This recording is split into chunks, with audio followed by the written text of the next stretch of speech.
So thank you. I have a special introduction for you all in terms of how you're going to share your names and your connection to art. Okay.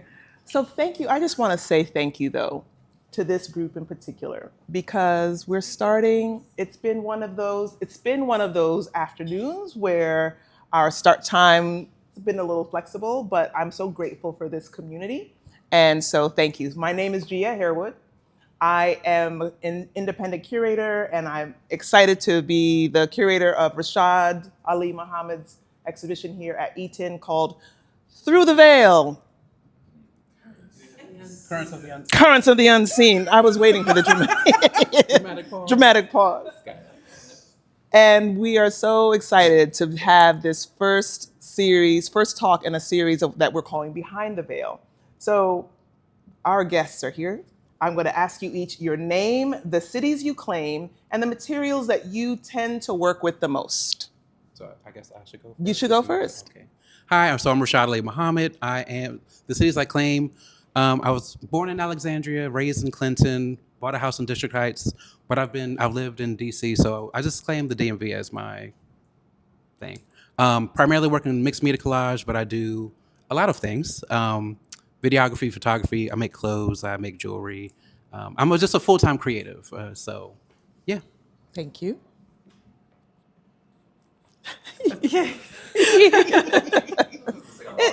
It adds to the whimsy of the afternoon. Okay. I'm not used to it. You're not used to it. I get. Okay, so oh wait, you didn't. Like little lapel have mine. No, this is cute. This is all right. I just had to This it figure out what to captures do with my the hands. mood of today. Yes, it does. It is. Right? It's the whimsy, the flexibility, the community, Exactly. the sweetness of it all. yes. Come on. So my name's Katherine Tzu-Lan Mann. You forgot to talk about your name. Wait, I didn't ask that question yet. Oh, that wasn't the question. Nope. Wait, so okay, the Name- question was Name the cities you claim and the materials that you tend to work with most. okay, so I'm a DC-based artist. Other cities that I claim, I moved around a lot as a kid, mostly in China and Taiwan. So I would claim Taipei also, and probably the suburbs of DC as well.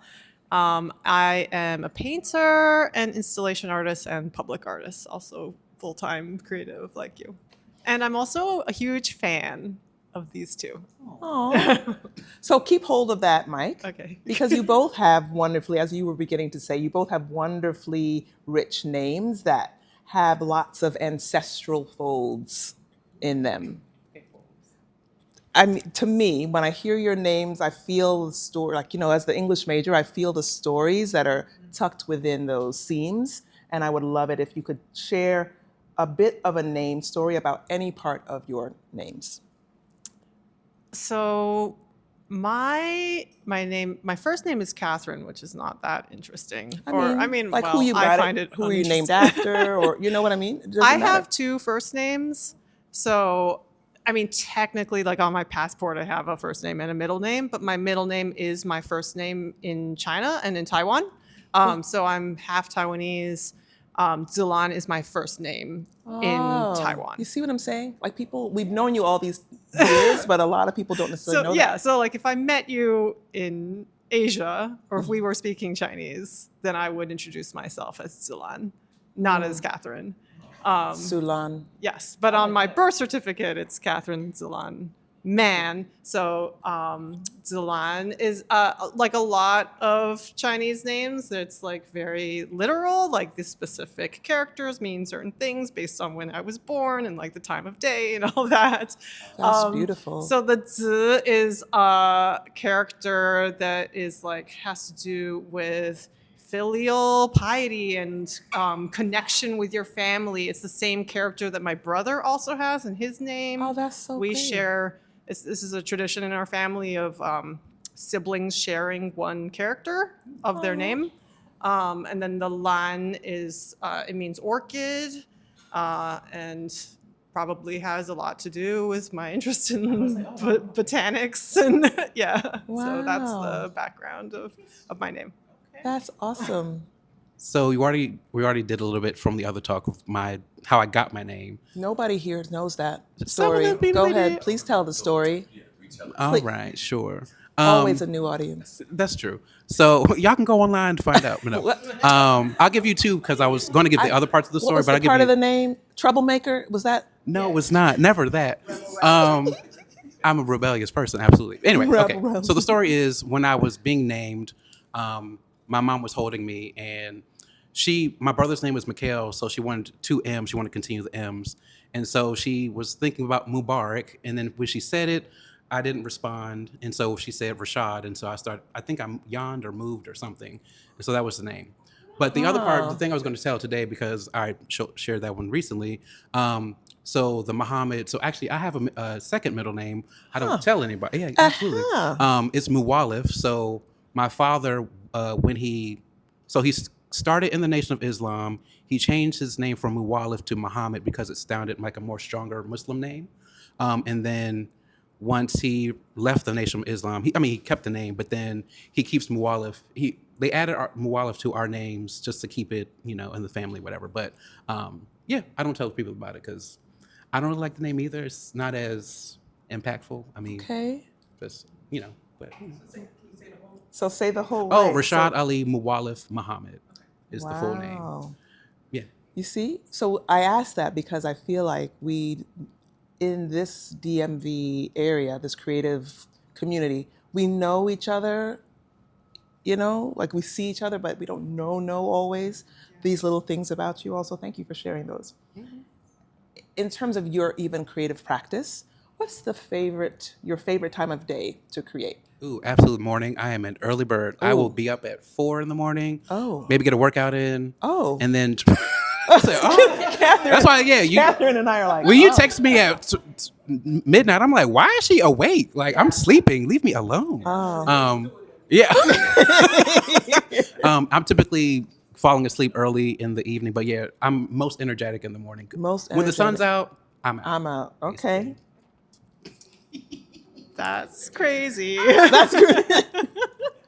I have kids, so it's hard for me to even answer that question as like a favorite time. It's just like when is their time? Yes. And when is their time? The time is during school hours. So yeah. that's the that's time. Real. And therefore it's my favorite time, I guess. So yeah. Do you do any listening? What are you listening to when you all work? Yes, for me, constant audio books, often like terrible audio books like romantasy and stuff. Oh, that's a lot of sci-fi also. Okay, I would never have guessed that. Yeah. So it's kind of two modes. When I'm being more emotive in the work, I'm typically listening to like house music, something pumpy to get me moving. But then other times when I'm doing like repetitive kind of production stuff, I'm like a podcast or audiobook. It could be a serious podcast, it can be funny, just kind of silliness, but yeah. I love it. I love that. So you both work extensively with paper and ink.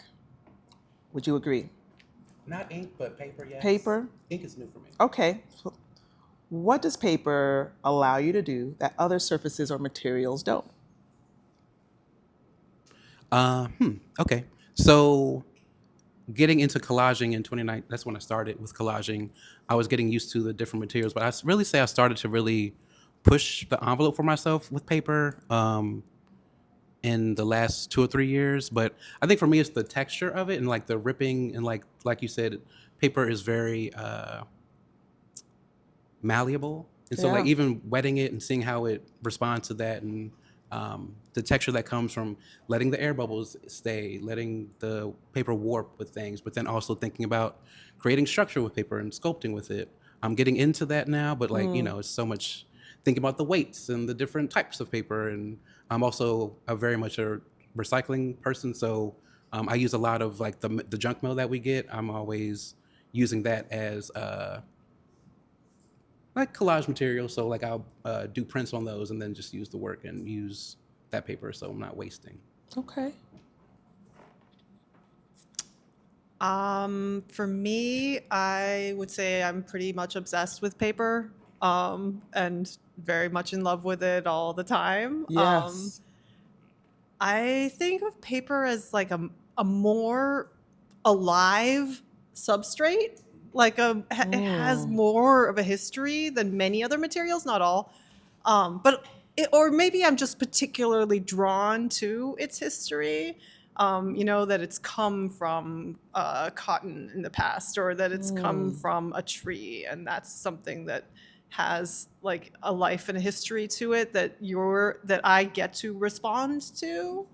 And so because it has this kind of it has like a history and a personality almost to it. So when I work with paper, and I feel like I see this especially in the installation work that I'm seeing, like that's in your show, you're like collaborating with it, right? Like it has its own kind of, it has its own wants and needs. And so it's not just doing what you want, right? Like I would say that's not the case with canvas so as much, or it could be, I guess.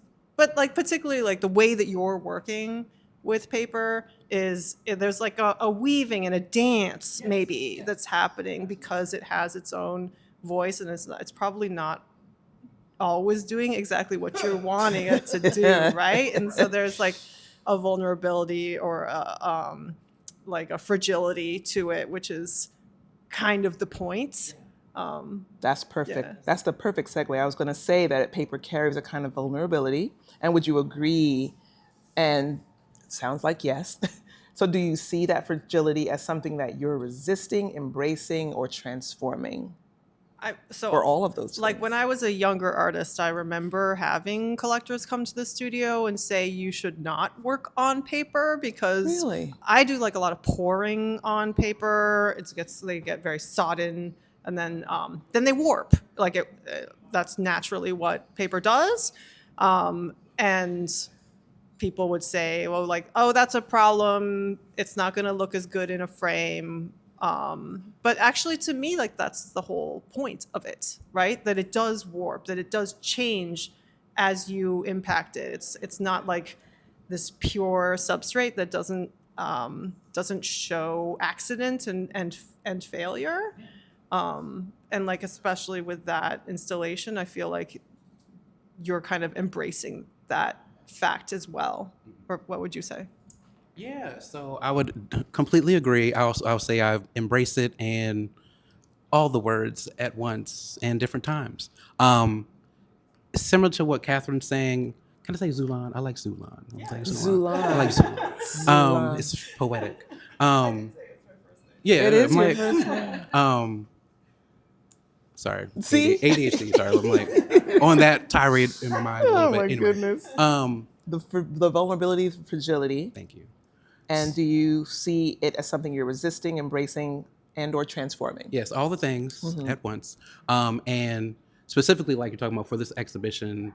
So I learned about Yupo paper from you when I went to your studio. When you told me about it, I was like, what kind of paper? Yupo paper. Say it Is louder. Yupo, right? Yupo paper. Because not everyone has learned. YUPO. Not Yupo. everyone has heard of that. Oh, yes, I think yes. you introducced me to Yupo. Oh, see, yeah. We're learning knowledge. Absolutely. Spreading the gospel of Yupo. The interesting thing, it is synthetic paper. Okay. And so, like for instance, what I did for this exhibition, the inks and the paint that's on it, it's sitting on the paper. It's not absorbed into the paper. So even if you touch it, you'll get remnants of it on your hands. So when we were installing, I was getting ink on me all the time. But like that, it was my first time working with it. So I was like trying to go with the motion of the paper as it wanted to let it go, but then also what is my idea of what I want you to do, and kind of doing the dance and being in balance with just what it is, the energy that I'm trying to evoke, but then also letting it do what it naturally does. But even to the point of what you're talking about, like having collectors looking at your work, if you're like you said, you're pouring onto paper and letting it warp. I'm like you said, like that's the fun of the art. Like if you don't like that it's warping, like get it framed a certain way, or you figure that out. This is the art. Like let the art be the art. Don't dictate what you want the artist to do based on how you want to display it. You figure it out. Did you always work with paper? Let me ask that differently. When did you start working with paper? So I started working with paper when I switched to collaging in 2019. Okay. Before I was primarily working on canvas, doing portrait work, and then it was mixed media, mostly acrylic and gold leafing, and then I started introducing fabric, and then so the last piece I did, I was like, it was gold leaf fabric. It was like a Bantu knot piece, and then the trip I went to Africa. That's when everything changed, and then I started, and then pandemic happened, and so that's when I was like, oh. Looking at things around the house, and I'm like I said, I like to recycle. I was like, Yeah. how can I recontextualize a lot of the stuff that I'm seeing? We had gift paper around, newspaper, the silk flower petals or silk flowers that was around the house. So that's where like the interest in going beyond paper as a collage artist specifically really started to really take hold. So How about you, Catherine? When did you start using paper?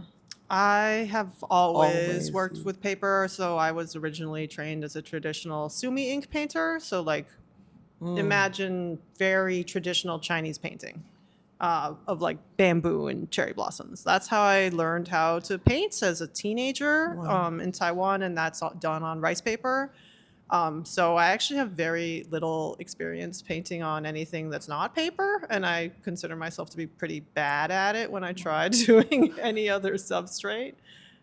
So yeah, I'm like still quite married to paper. Married to paper. So then thinking about your practice and the use of ink, I heard you both mention ink, and it seems so immediate and often unforgiving, right? Like ink, oh, right? But also rich and really beautiful. For me, it's representing something like risk, right? There's a certain risk in ink because it is so permanent in a way. Yeah. Could you talk to me about how risk functions in your practice, and where does the control end and your surrender begin? Yeah. I think it kind of connects to like what we were saying about the fragility or the failure potential within Yes. paper. Like the same is also within ink. Yeah. As Say well. more. Like you were saying, you're getting the ink on your hands as you're trying to install, Yeah. which is like also a complete like that's an acceptance of the liveliness of the ink. So like the paper is really alive, the ink is also really alive. Neither of them are going to do exactly what you want them to do. And both of those materials are not the right materials to be choosing if you want total control.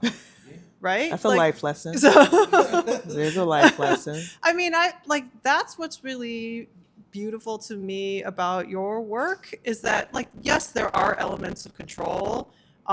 There's a lot of like repetition and decoration, which has control inherent into it as well. But you're combining that with this like acceptance of whatever might happen. Yeah.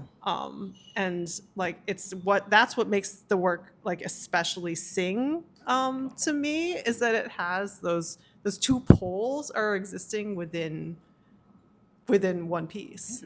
How does that function in your practice, Catherine? The idea of risk. I mean, I guess that's why I'm interested in it for Rashad, because I'm like that's what I'm interested in too. Yes. So like I'm interested in anything that's not pure, that is kind of a hybrid. Yes.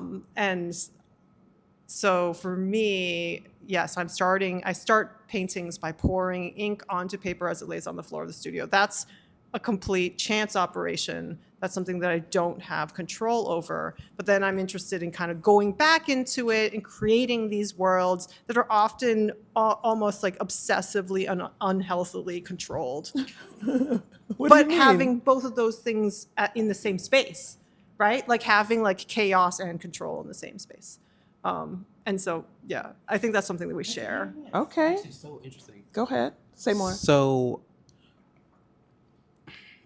as I've been trying to move into abstraction, a lot of my practice has been rooted in portraiture, and I'm trying to like train my brain to get out of that mindset of like it needs to be a figure so people connect with it easier. Yeah.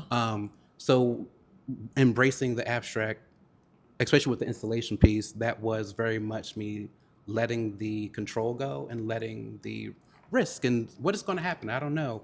Literally, when we talked, so the way that the installation piece came about, I showed Gia artist. I think her name was Mia Perlman, and she does these paper sculptures, like paper installations, and then but it's all like white and like pretty ethereal looking. And so I was like, I was thinking about doing this, and she was like, "Do it. We'll figure it out." And I was like, "Okay." So literally, you can't tell me. I was like, I found out. I'm thinking about something. So literally, I did this. This is the first time doing it, trying it, and just going with the flow. And like, what we talked about it in the other artist talk is like the idea from something I get from RuPaul all the time is the idea that use what you know in one area and apply that across the board to just the things that you do. And so the confidence of what I do artistically, I was like, yeah, of course I can do this. Just try it, and I'll figure it out.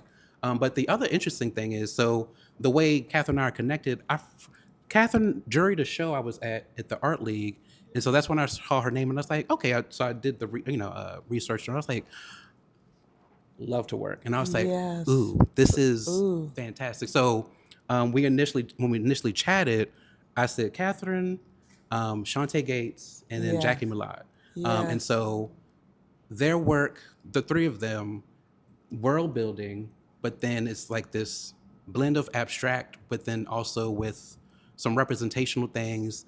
And if you're looking at it, and also they all work large scale. And so I love the idea of immersing someone into not a fantasy, but bringing them into your world, your universe. And so with Katherine's work specifically, I was looking at how, and interesting, listening to how you actually do it. It's the idea of pouring the ink, pouring the paint, and then letting it do what it needs to do. But then you're going in and adding your own structure, your own control to create the world that you're doing or creating. And so that's what intrigues me about her work, Shantae's work, and Jackie's work. And like, that's where I see my work going. And so it's quite an honor to be talking with Katherine on the panel today. I love it. Well, that's why I thought that it would be a really great pairing. Absolutely. Right? So I was thinking I was trying to think about I was thinking about who would be looking at the different elements and bodies of work that you have, Rashad, and knowing the artists that I know and who are local and whose work I really admire, but then also who would have that really cool intersection with. And I thought, did you know that we knew each other? I did not know. Oh, okay.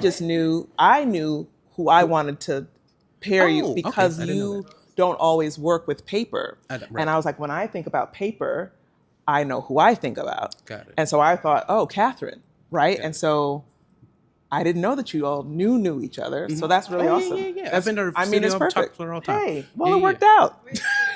Wait. Yeah, you. So, yes, it was the Art League show.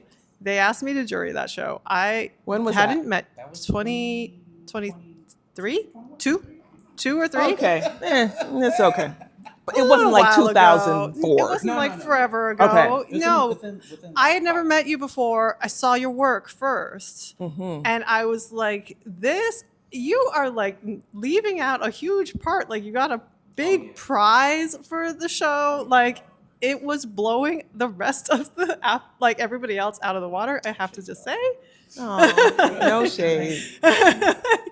It Very was nice. Yeah, amazing work. And then like what you were kind of saying, you were asking about like the abstraction and figuration thing. Yes. That is also like a really fascinating aspect, and I think connection between both of our work is that we're both interested in having some elements of abstraction and some elements of figuration. I wouldn't describe either of us as fully abstract Correct. artists, and like clearly not fully figurative either. We're both kind of pulling from both of those poles. I mean, both of that idea of like pure abstraction or pure figuration is not even a real dichotomy, really. But I think we both kind of find ourselves somewhere in the middle between those poles, and I think that's something that's like kind of cool about both of our work.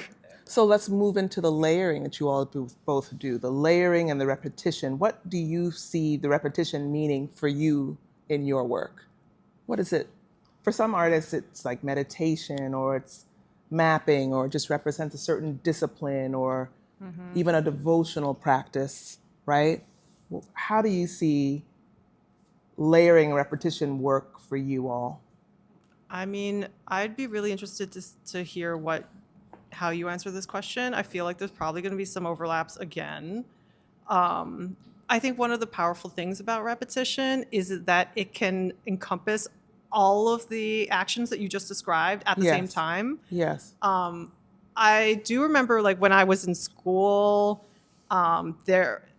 there's a little bit of a feeling out there that, like, oh, if it's decorative or if there is a repetition involved, then it's not real art or it's not, like, thoughtful. I feel like that I'm was not like a familiar with that. theme. Well, maybe it was just like some of the teachers that I had. I literally had a teacher tell me that, like, my work was too decorative and that it like tickled the eye but leaves the heart untouched or something silly like that. Wow. Like that. Wow. You remember, right. You remember that. Not that I remember that exact quote. My gosh. Or anything. Tickled the eye. But, like, to me, that is actually, like, a really Eurocentric way Yeah. of thinking about art and visual culture.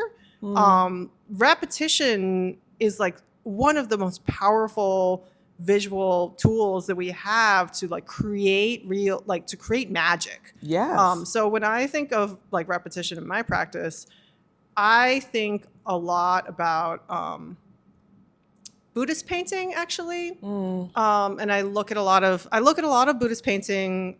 There's, like, specific caves in China that I was able to visit, and in those you will see hundreds of thousands of Buddhas repeated over and over and over again. And the act of painting those repetitive Buddhas is a magical tool. Like, in the same way that, like, repeating a sutra would be. So that, like, it's not just that you're creating a magical space by creating repetition. It's the act of repeatedly painting the same thing is, like, a powerful instrument in and of itself.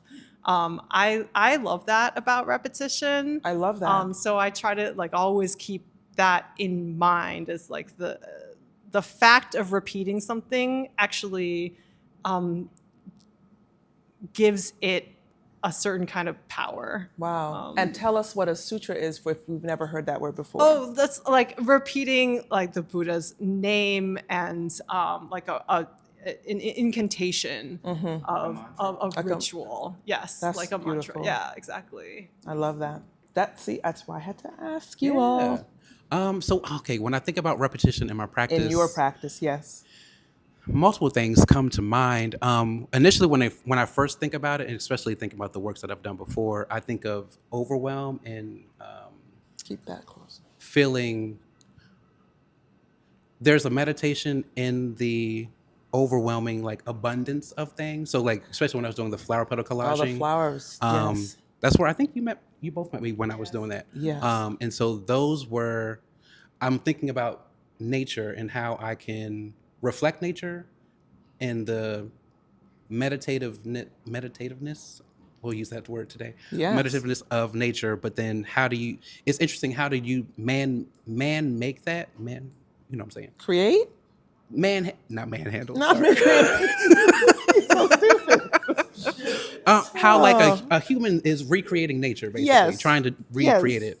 So there's that concept that's interesting to me, but then going deeper into my practice and how I've been doing repetition more now, I've been, like, as I've been digging deeper into, like, West Africa and, like, looking more at, like, tribal paintings and how they are their markings. It's like a lot of it is repetition. And I'm thinking about basically how is that spiritually connected to the work you're doing, but then also what does it mean to continuously create these certain marks? Or like, I've been looking at a lot of Mark Bradford, and, like, you talk about the layering part.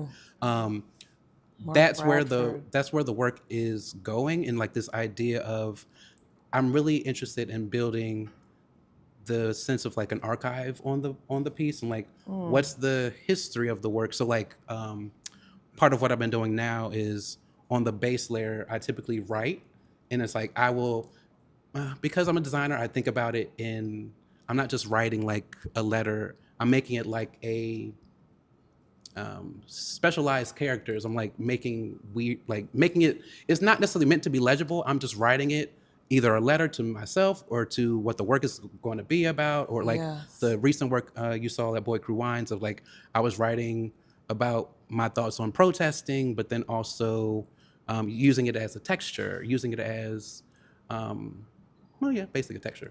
And so, but then using and repeatedly writing on top of the writing and making it look obsessive. It looks, I don't know if that's like control or losing my mind. I don't know what it is, but Yeah. I'm still finding that for myself. But yeah, but then also going back to the Mark Bradford thing, it's like the idea of the layering, but then also digging through as you build it up and like doing kind of decollage and pulling out the layers, what's underneath that, and kind of intriguing the eyes, like what are those details that I'm seeing that that's part of why I like Catherine's work so much. And like I mentioned, Jackie and Shantae, is this idea of like each time you go to the work, especially when it's large and expansive, every time you go, there's something There's new you're another seeing. layer. You're experiencing something Yes. else and connected to something you might not have seen before. So I know that went way off. No, whatever, but it here was we, you know, perfect. Right? tirades, No, we love it's- those. It's okay. I'm that layering, that repetition. Have you all found a signature style then? Ooh. I know that's a tricky question, because as you know, you're developing and growing and experimenting and being open to whatever creative forces, you know, wherever they move you. Yeah. But, or at the same time, would you say you found a signature style? I'd say no. I'd say I'm still finding it. I have a propensity to dabble in a lot of things. I'm always intrigued and trying to learn a new technique or just a new way of looking at something. And so, like the work that's currently here now, it was like that in between work between the flower petal work that I was doing and then Yes. doing more of the portrait collaging or the mixed media collaging that I did at Boy Crew Wines, and where the work is going. And getting into this more layered idea in the painting. So I think I'm getting to it. I see where it's going, and I have a sense of it. But then I'm like, it might change again. I don't know. Yeah, So, for sure. I probably have a signature style. You don't have to say it like that. I mean, Amy Sherrill has a signature style. I'm trying. And- To me, though, like you always want to be like what you're describing. You want to break out of your signature style a Alma bit. Thomas. Like, so when I Okay. think of a signature Okay. style, I don't see it as a negative thing, right? I see it as you don't have to necessarily be there. Someone could see your work from across the room and say, Right. ooh, that looks like, which is what happened to me when I was at the Children's Museum Oh, right, on a yeah, random yeah. tour. And I was walking around with one of the education directors, and I saw this work in the distance, and I was like, in my mind, saying, "Oh wow, that reminds me of an artist friend of mine," kind of saying that to myself. And then as I walked closer, and I saw your name, the woman next to who's giving me the tour was so freaked out because I was like, "Oh my God!" And she was like, "What?" Like something was falling or dropping or a child had. I said, "Oh no, I know this." I was just all like, "Oh." So, Okay. I mean, I found it.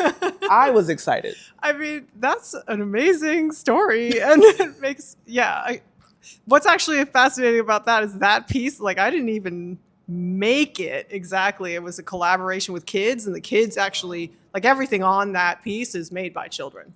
But it reminds something about it reminded Something me of about it. you.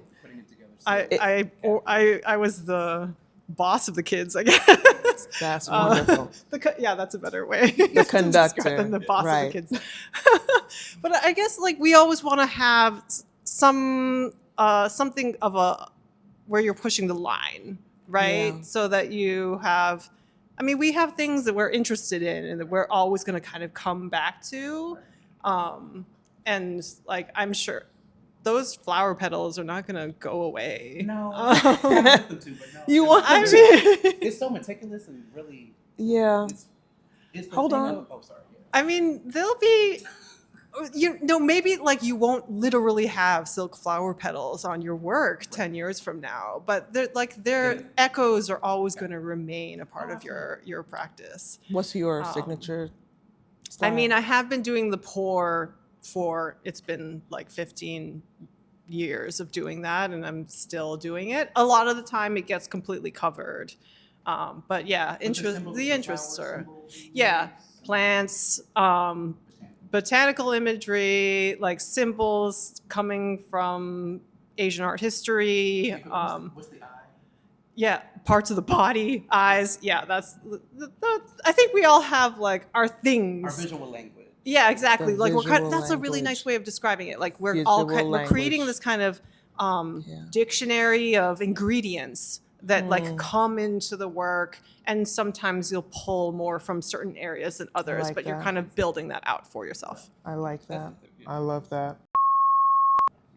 In what ways does cultural memory or lineage surface in your practice? Look at me. No, I'm just no.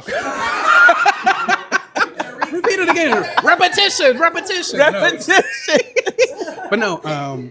So when I was first starting, and I was starting with portrait, I was always adding tribal markings to the paintings. And so I also did like surreal skin tones. I was like blues and purples and reds.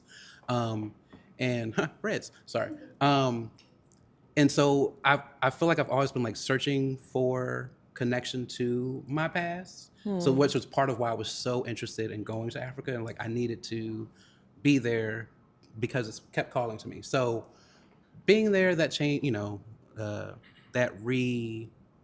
I guess like I'll say ignited something for me. So I think a lot of the work that I've been doing is how do I bring in traditional African visuals or aesthetics, and then bringing it into an African American's perspective as I'm disconnected, but I'm still connected. And so it's thinking about basically Afrofuturism in the but then also like you're talking about, like I'm still layering in the past, and I'm interested in the past, but then also how do I bring it to the future? But then I'm also interested in my indigenous ancestry. So I've been digging into that a little bit more and like seeing the symbols that are reoccurring. And it's very interesting. So Lake is actually, so he's Black and Native. His people are from Illinois. What's the Illinois tribe? So he's from Illinois.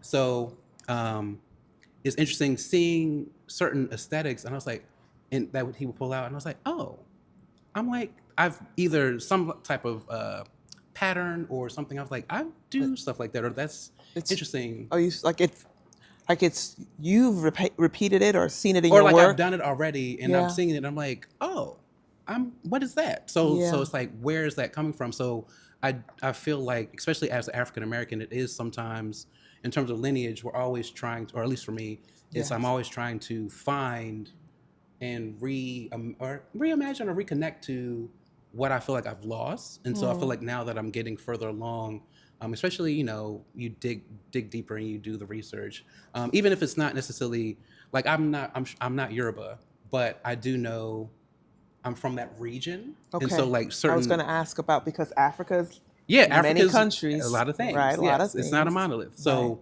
so I'm thinking about those different symbols, but then I'll bring them. It's like even the Dinka symbols. Like there's one Nikinkim. It's like it looks like a labyrinth with, I think it's like 4 heads or something. But like, so that's been a recurring symbol for me in my work, but I'm using it as the idea of the journey, and that there's always a constant journey. So I'm like building in these labyrinth-like aesthetics and markings and a lot of the new work that I'm doing to align with that. Because I'm also always thinking about the journey and always thinking about becoming and finding balance in ourselves. So those are those like reoccurring themes that continuously show up, and then I'm finding the markings that go along with them, or the symbols that go along with them. So Okay. yeah. So last question for you all before we turn it over to the audience. When viewers stand in front of your work, what do you hope they feel before they begin analyzing? Like a natural woman. No. Like a natural woman. So ADHD, it's okay. Oh my I get goodness gracious. I was like, oh, that sounds like a lyric. No. What do you hope viewers feel when they stand in front of your work? So in general, I want them to feel that energy. I'll say this work specifically. Yes. It is the feeling of that magic and that energy we all have, and I want people to own their power and really understand like you can cultivate the energy in yourself. You see me. I'm confident. I'm coming. You're gonna see it. You're gonna feel me. Sounds strange, but you feel my energy when I walk in the room, and I want people to understand that they can cultivate that for themselves, and you can be very specific and intentional with how you show up in the world. And I feel like that's what the work is Yes. showcasing here, like that spiritual, physical melding of your energies. Okay. Yeah. Catherine. I love that. I'm also like I would love for people to. It's hard to answer the question because I don't know. You I know, get like it. I'm That's all right. making the stuff. I hope that people are getting a good experience from it. Yeah. I always think back to there's this like very sweet kind of simple story of like this amazing Chinese master who made his best work, and then after he finished making it, he took off his shoes, walked into the painting, and was lost forever and was never seen again. Oh.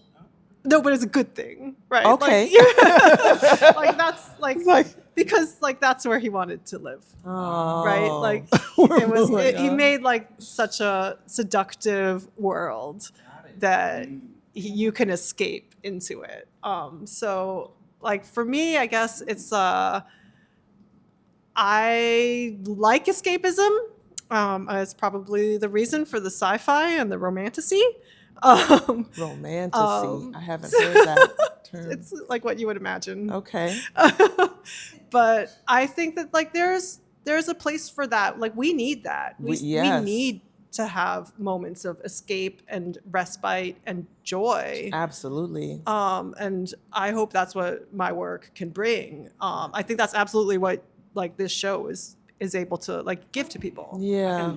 So I can add a little bit to Catherine's or how I see Catherine's work. And then add as well like what you are hoping, this idea of what's unseen and what we want the world right now, like that deserves illumination. Sure. So Catherine's work. So I remember the show at Morton Fine Art.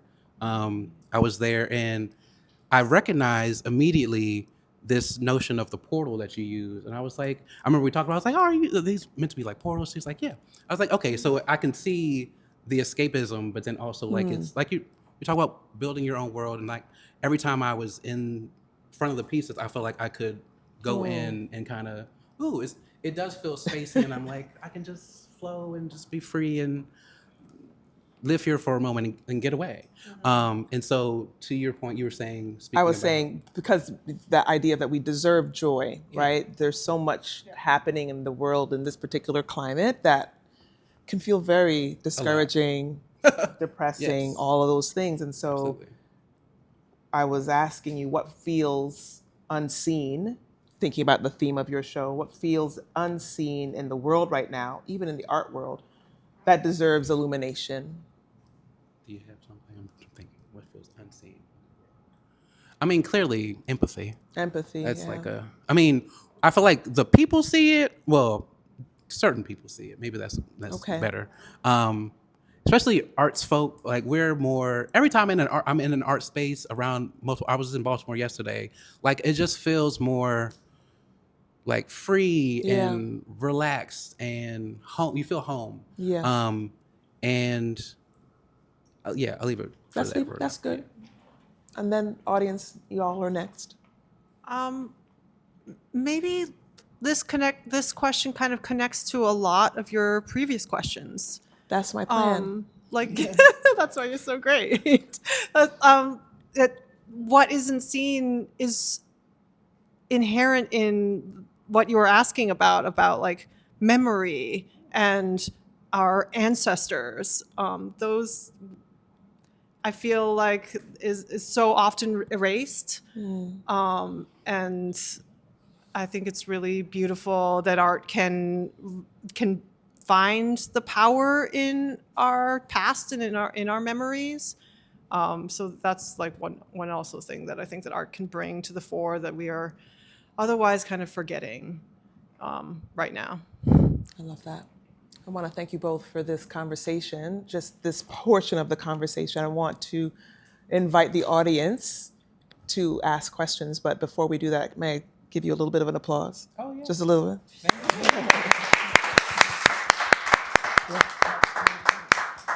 Audience, what you thinking? Questions for this panel? I kind of have a, I guess more of a statement. I like that you asked them about their style, like a signature style, because the way that it made me think of the way a singer, like Donny Hathaway has a particular rhythm, like you know a Jimi Hendrix tune when you hear it before you hear it, right? You know Miles Davis, if you listen to jazz, like you recognize their tone, their amateur, all of those things. And so I'm excited to see how your individual style continues to evolve, because your presence will still be there. Like you said, there's things that you, as a writer, I think about, like, I might come up with a line that I don't use for years, right? Like I have one that comes to mind is like, this idea of like the drunk uncle at like a family gathering. And then that ended up being, I thought of that in like 2010 or something like that. And then in 2020, I was able to put it into a full poem about America. America being the drunk uncle that no one wants to, that no one wants at dinner, Thanksgiving dinner, because they come in drunk and it's racist and they disrupt everything. And so it's interesting to hear how you say when you were 15, you kind of had some, you can see where you kind of began there. Then here we are at this big age. And you're, I guess I think we're about the same. But yeah, just the way that those themes show up now in the work. And so I'm looking forward to seeing where you all go from here. Whether it's in mosaic, whether it's still in paint, whether it's paper. Question that now that I've said that, Rashad, when I don't think that I've been clear on how, okay, you said that the paint just sets on, like how does it keep from absorbing? I think it's where my brain. It dries. Like it's dried. It's the kind of paper you're using. It's the type of paper you use. Yeah, it's a synthetic paper, so it's like it's not as porous as or fibrous as a regular paper you typically use. And was that intentional? Yes and no. Okay. It was. I've saw how Katherine using Yupo paper in her practice, and I was like, ooh, I'm intrigued. Let me figure out for myself. And then we were talking about the installation that I showed Gia, and I was like, seeing how they created their work, and I was like, okay, what kind of paper has the weight that can handle moving and folding it? Well, not even folding, just kind of that fluid motion. And so that's where that in. But then when I was doing the painting on top, that was me exploring, and I didn't know what it was going to do. So I was just like, okay, awesome. We'll see what happens. And then that's my first time I was playing with alcohol inks, and then figuring that out, just pouring it, splattering it, and seeing and getting the feeling out of like that, like we're talking, or like the exhibition's about spirit and the energy that's around us. So it's like putting my energy, putting my fluidity into it. It's sitting on and just drying and just sitting on top of the paper. It's kind of like, oh, this is interesting. Okay. Yeah, I appreciate the element of play. Yeah. It was a lot of play. A certain level of play. Y'all know I'm clearly playful. So, and open. Yes, but that flexibility, though, that's really good. Any other questions or comments? Yes. I have so many questions. So many questions. Choose two. Well, I want to ask you about the papers and the mediums that you use, but I want to get a little deeper than that. Both of you had something to share. This is more like, I just want to tell you how incredible this talk was. Both of you had this similarity and difference that you sort of come together and merged and true to your identity as artists, but been able to give each other ideas of whether it's what type of paper, type of medium, and so I just really liked hearing how two, different artists but same artists kind of come together. But Rashad, earlier, like in the beginning of the talk, you mentioned that when you went to Africa, it all changed. So can you get a little more deeper Sure. into that? And then, Katherine Tzu, how has being half Chinese and also maybe going there, and has that made any difference? Obviously, you've talked a little bit about it, and I kind of want to take Rashad's statement. Can you relate to that also? Got it. Just tell us a little bit about it. Yeah. So I talk about it all the time. So when I was in Africa, one, just the What idea. country? Oh, sorry. Yes. Yes, Ghana, let's Togo, be and Benin. specific, Yes. yes. When I was in Africa.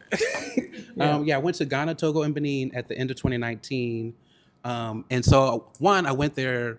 That was the year I was turning 30. So it was already my Saturn's return, Saturn's return. And so it was like a big moment, sure. But then for me, as I mentioned, like I've always felt like I've been called to go to Africa. Like I need to see and feel it. One, it was just like being around. Has anyone been to Africa in here? God, okay. So only 3. Yeah, So I haven't. as a Black person in America, going to Africa, we landed in Ghana, and just like getting off the plane and just driving and just being in the community, it's like, oh, I can breathe. I don't have to think about too much. I'm just relaxed. I can just. It's like, to me, it feels like the white person in America that doesn't have to really think too hard about like living life. They're just living the life, where we have to kind of. We're contending with things typically, or as a Black American, I'm contending with whatever else is going on. When I was there, it was just like I can just exist and be, and so there was that. It was like restful, but then for me, it was like the spiritual aspect of it and connecting to my ancestry. So like I was telling, or I told a story before where we were going to the slave dungeons, and on the drive there, just driving down. So my friend was there with me, and so like the tears were just coming out of they were just coming out, and I was like, why? I didn't know. She was like, are you okay? I was like, I guess so. I'm good. Nothing. Like I'm not breaking down. It's just this is a lot, because I kept thinking about this is where we came from. They were walking. We're driving here, but they walked these paths, and I was like, oh, it was a lot. And so when we got to the slave dungeons specifically, and so the tour guide, he did like, we were in the male slave dungeons, and he did a reenactment. He was like narrating the conditions and what it was like, and then for me, like I've been spiritually connected, so I could feel them calling to me, and then like if when I was closing my eyes, I could see their like shadows around me calling to me, and then it was like just this notion that it's like a reminder to me of like, this is where we came from. There is no reason to be discouraged or like to doubt yourself or to just belittle yourself, because like this is where we started. Look at where you are now.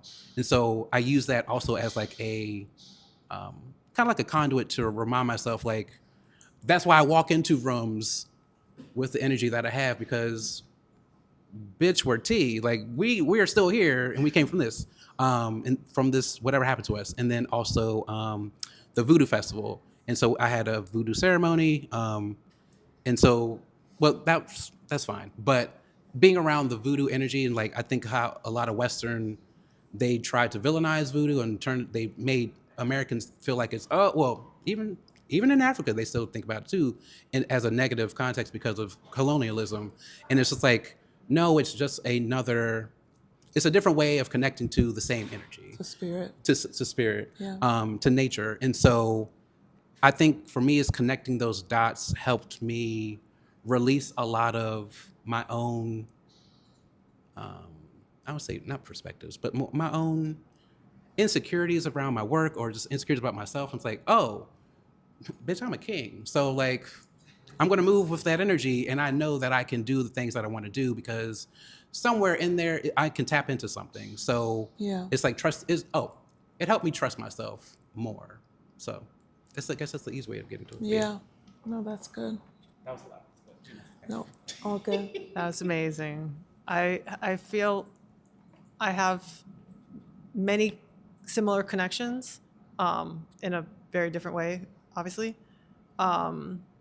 So I did mention that I when I was a teenager, I learned how to paint this really traditional way. I lived in Taiwan as a teenager. But I'm American and I'm also half white. So I would come back to the US all the time. I went to college in the US and I started out in college making paintings that had bamboo in them and had these kind of traditional Asian motifs. And this is going to sound like I'm just like peppering this whole talk with complaints about old teachers from like decades ago. But I had teachers say, you shouldn't, like when you make a piece and you're not there with it, nobody should know that you're a woman or that you're Asian. Like it should be universal. It was, of course, it was a white. Yes, because that's such a white thing to say. Because what is universality is whiteness. But that was what that teacher was taught, right? Yes, and I believed that for Yeah. a long time. Yeah. So I stopped doing the bamboo. Like I stopped making anything that looked overly Asian. Yeah. Because I was afraid it would look cheesy. Yeah. So I and then a long period of my practice, that was the case. And it's only been this kind of like slow coming back into my own power and like the confidence that you were describing. Art has been able to give that to me. I wouldn't say like I have like one specific trip the way that you had. But it's instead been this kind of like slow understanding that like this is a powerful part of who I am, and it's an integral. I mean, it's literally half of me, and that this is something that makes the work. It's inherent to the work. It's inherent to like the way I see the world, and to hide that is a violence. It is a violence, criminal. So yeah, I think that there's some sort of parallels to what you're describing. I do have one. I go back to by the way, I'm half Taiwanese, not half Chinese. No. I said China and Taiwan. No, but I actually did have one specific trip to China. It was about like 10 years ago when I saw these caves that I was describing, the Buddhist caves. They're called Dunhuang caves in Western China. If anybody ever has a chance to go visit them, they did change my life and change my world. Being able to see these caves, where I'm describing the thousands of Buddhas. It's a huge, long cliff in the middle of the desert with caves, hundreds of caves carved out of them, and then every corner of the caves painted with this imagery that is at once magical and somewhat escapist, and then also like extremely literal and narrative, and it's like the most beautiful thing I've ever seen, and that changed my work. Who's doing the painting? Yeah. Like thousands of artists Just random? More than 1,000 years. Yeah, so there are like many hundreds of caves. Really in the middle. All of Buddhists? Yes, it's all Buddhist painting, but that changed my work forever. Just to like what I was kind of describing about the magic of repetition. I got that from that way of thinking about art. It came from that one particular trip as well. Is the bamboo back? Oh, the bamboo's is back, baby. All right. The bamboo's back. The bamboo is so back that I'm like literally showing the terrible bamboo I was making as like a preteen. I want us to be mindful of the time, so I'm going to take this question. I know we started a little late. Just a comment. I thought that was such a fascinating the dichotomy here, because when we think about it, you're being told on the one hand that your work should be sort of neutral in a way, but we know from Black artists quite often that's the kind of spirit in a way that many are fighting for, just to be able to create freely, and not necessarily have to work as a black artist, political, right. and all the things that kind of come with that. So I just find it very, very interesting how across the spectrum, there's this almost like manipulation, if you will, about and this attempt to sort of divide and define artistic expression depending on who you are, what your cultural background is. It's just kind of interesting. Absolutely. Just wanting that, the freedom, right, to express. To express. That freedom to express. Any final burning questions or comments? Yes, Mama Carol. No question, but Catherine and Michael had an exhibit that Blaine Gauthier, who was in charge of Fleur over in Anacostia, put together a number of years ago. And so you didn't go to Paris. I was there. She was in Paris. With you. Yes, I'll never But we said, the older folks stayed in the apartment, and then the younger folks, they wanted to be in a hotel, so they had, street access and everything was there. And it was really an amazing experience, but listening to the two of you, and we kind of lost touch, see you, come, but many things that you mentioned, the two of you, about the sharing, feeling divided, overcoming that, and what I guess we all want as artists. I mean, I'm more of a word person, but I do a really good rap for Michael one time. He said, why didn't you continue? You could have, and he was probably right. But we all want people to whom we show our work, which is, I think, first and foremost for ourselves, and then for our nearest and dearest, and then beyond that, to see the reactions of those people who are out there in the world. We want them to come in and create a story. Right. That's We want people to be drawn in and feel as much as possible what we create. yeah. Absolutely. Oh my gosh. Well, we can't say anything after that. That's perfect. I agree. Thank you so much.